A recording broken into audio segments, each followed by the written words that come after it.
Баршаңызға сәлем, менің каналыма қош келдіңіздер.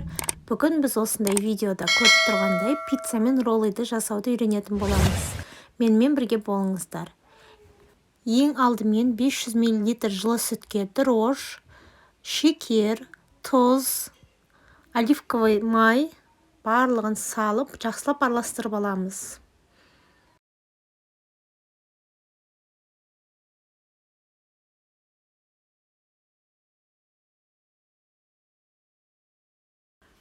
Ұнымызды біртіндеп салып, қаттылау қамыр елейміз.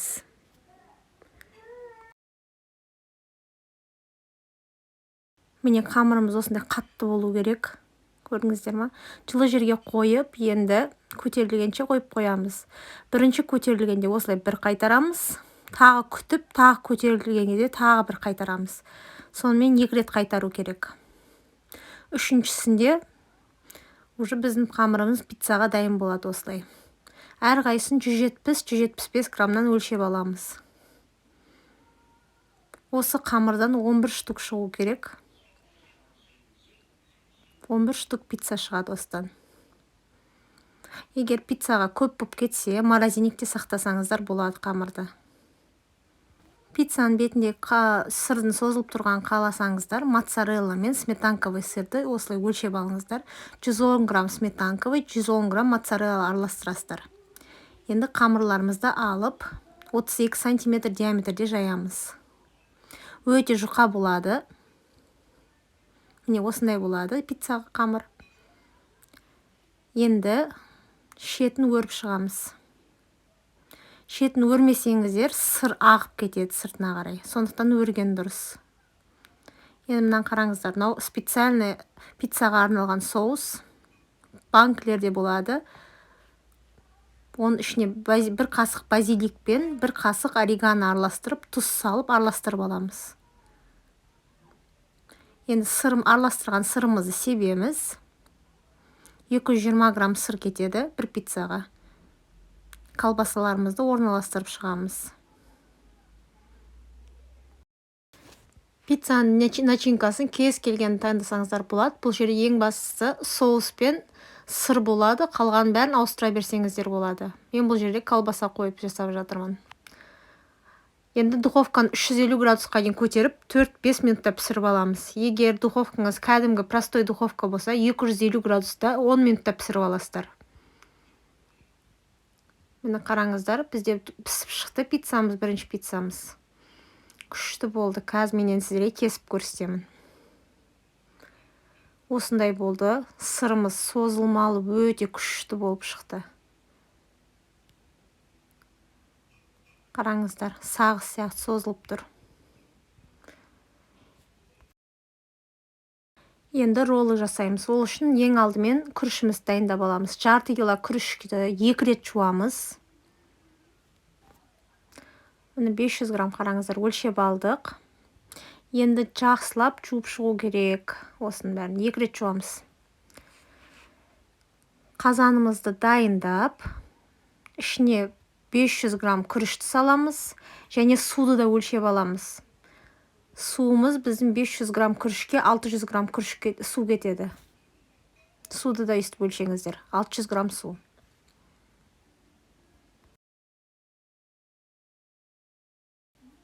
Қатты отқа қоямыз.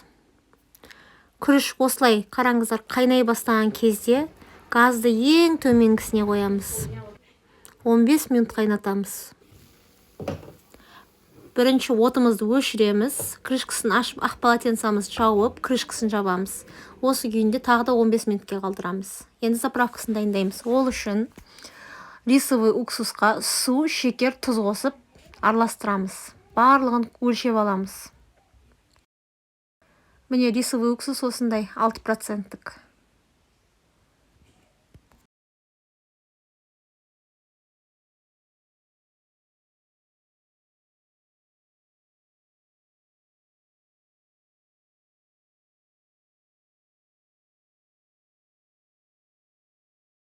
Ішінде ешқандай түйіршік қалмау керек. Жақсылап араластырып аламыз. Одан кейін 100 граммын өлшеп аламыз.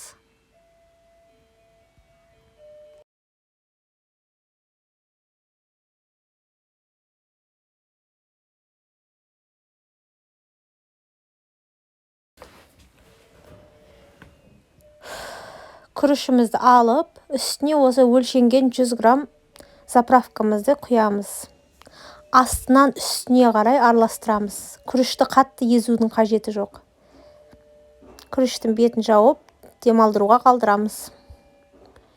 Демалып болғаннан кейін әр күрішті 140 граммнан өлшеп аламыз.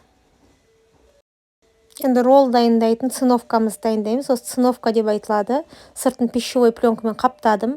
Майлап алыңыздар міндетті түрде. Қолдарыңызды майлап алған дұрыс. Себебі күріш жабысқақ болады, сіздерге икемсіз болады жұмыс істеуге. Қолмен циновканы майлап алыңыздар.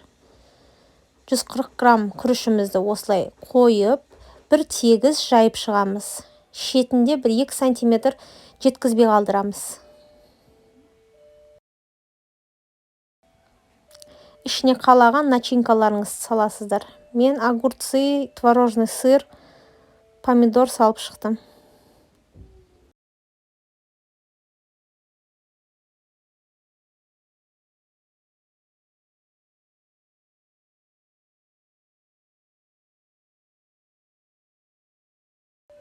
Бір шетін ақырындап ұстап тұрып, начинкасын қыса бастаймыз. Қатты қысу керек. Себебі кескен кезде роллы шашылып кетуі мүмкін. Келесі ролл үшін бізде норидің жартысы ғана керек. Осылай жайып аламыз 140 грамм күрішімізді. Теріс қатты қысып басып шығамыз. Келесі бетіне аударамыз. Артына саламыз. Осылай қалдыру керек. Творожный сырымызды осылай жағамыз. Қалаған начинкамызды қоямыз.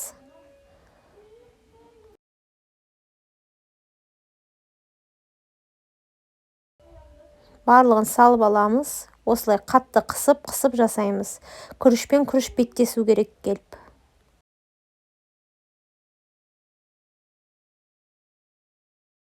Роллыйды жасаған кезде шет-шеттерін естіп шығарып, осылай қысып басу керек, тегіс болу үшін. Екінші шетін дәл солай қысып басамыз, тегіс болу үшін. Міне осындай роллы шығады бізде.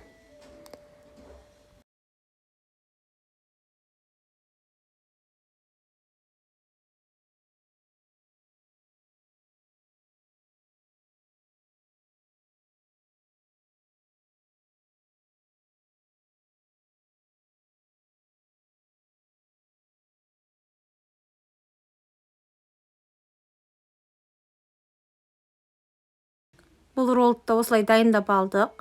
Енді сіздерде қызыл балықтарыңыз болса, жалпақтай жұқалап кесіп, бетіне жауып шығуға болады. Менде қызыл балық болмады, сондықтан мен кунжутқа аунаттым. Ол енді өздеріңіз білесіздер. Менде қызыл балық болмай тұрды. Міне сіздерге көрсетейін шамамен. Солай істеп шығасыздар. Осылай кунжутты сеуіп, осылай аунатып шықтым. Кунжутный ролл болды менде.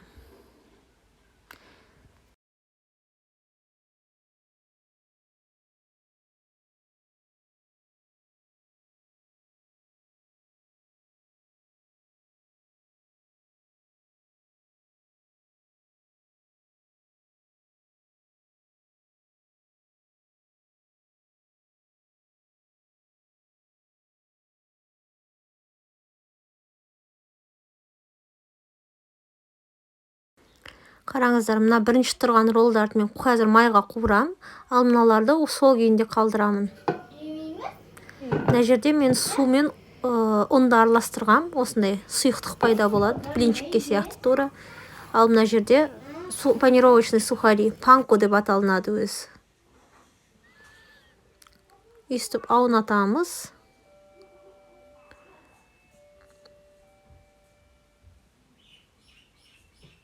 Панировочный сухариге аунатамыз осылай. Қызып тұрған майда әр жағын 10 секундтан қуырып шығамыз.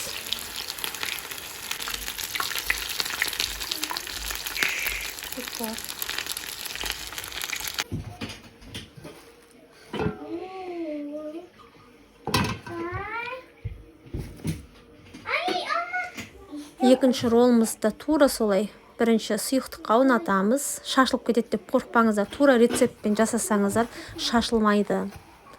Осылай панировочный сухариде ұнатамыз. Енді қызып тұрған майда әр жағын 10 секундтан қуырып аламыз.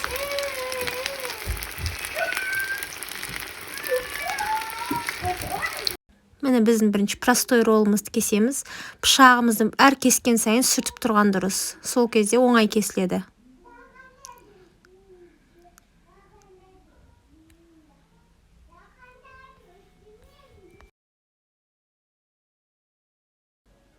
Пышақтарыңыз міндетті түрде өткір болсын. Өткір болмаса, осылай қисығынан кесіліп кетеді. Жақсылап өткірлеп алыңыздар. Енді роллдарымызды қойып шығамыз. Мен мына жерде творожный сырмен сәндейін деп шештім. Осылай бетіне жағып шықтым.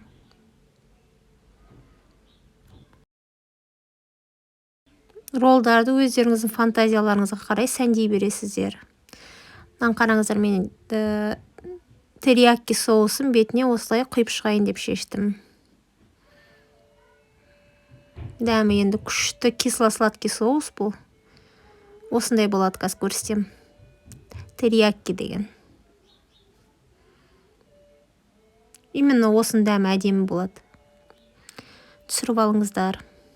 Менімен болғандарыңызға рахмет. Сіздермен болған Маржан. Ас болсын, қыздар.